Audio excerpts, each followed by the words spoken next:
We're going to lift the right arm straight ahead. Thumb leads the way.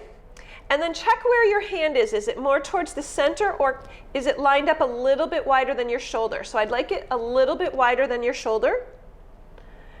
And let it down. Same thing as we lift the left arm. So it shouldn't be towards the midline of your body. You're going to open it up almost into that V that we were in just a minute ago.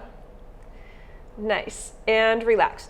Right arm forward, a little bit wider than the shoulder, and then we're going to just do a little pulse here as you try to lift that up. Strengthen those upper back muscles, your latissimus dorsi, your rhomboids, and let them down. Left arm forward, a little bit wider than your left shoulder, and then just do that little pulse here. See if you can feel the muscles on your upper back holding your arm up. Now we're going to do this one more time. Come on down. Now, before we do the second set, what I want you to do is bring your shoulder blades together and apart a few times. If that felt tight to you, it's possible that your shoulder blades were wide apart and then you lift it. So what we want to do this time is let those shoulder blades sink down about halfway. Now lift your right arm up a little wider than the shoulder, and then we're going to add the little pulse. See if that made a difference. And release it down.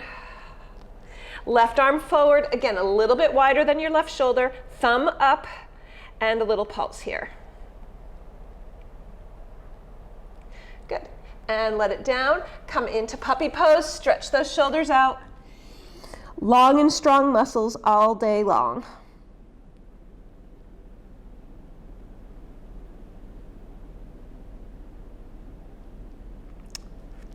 And back to table. Right leg lifts straight back and comes up. And again, we're going to do that same thing where if the leg feels like it's at the midline, we're going to bring it a little bit wider, and then you're going to do this little pulse. And as you pulse, your belly should be firm, like your whole body shouldn't be moving here. We're just doing that little pulse from the hip. Spread your fingers wide and bring the right leg in. Left leg back, slowly lift, and then just that little pulse. Trying to get that movement all from the hip and the buttock, not from the back. The back is hopefully steady. And let it go. Now, if you do have a block available, bring your block and place it on your back. You could also, if you don't have a block, a pillow will do. What we're going to do is combine those two motions and see if we can keep our block steady. So if you need to shake out your wrists for a moment, go ahead and shake them out. Right arm forward to start. Slowly add the left leg. And then just that gentle little pulse.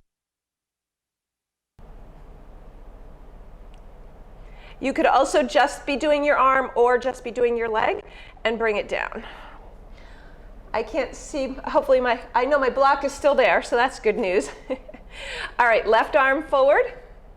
Slowly add the right leg if you can, or just do the leg, or just do the arm, and then we're just going to do that little pulse. Trying to not knock the block off of our low back. Good, and bring it in. Take your block off your back, place it at the top of your mat, and make your way into child's or puppy pose, whichever one feels right for you. Child's pose, your hips and knees go much deeper. This isn't always available to everybody because of knee and hip replacements, so then you just take puppy pose, keep those knees and hips in the position that feels good. But I know a few of you like to go deep as well.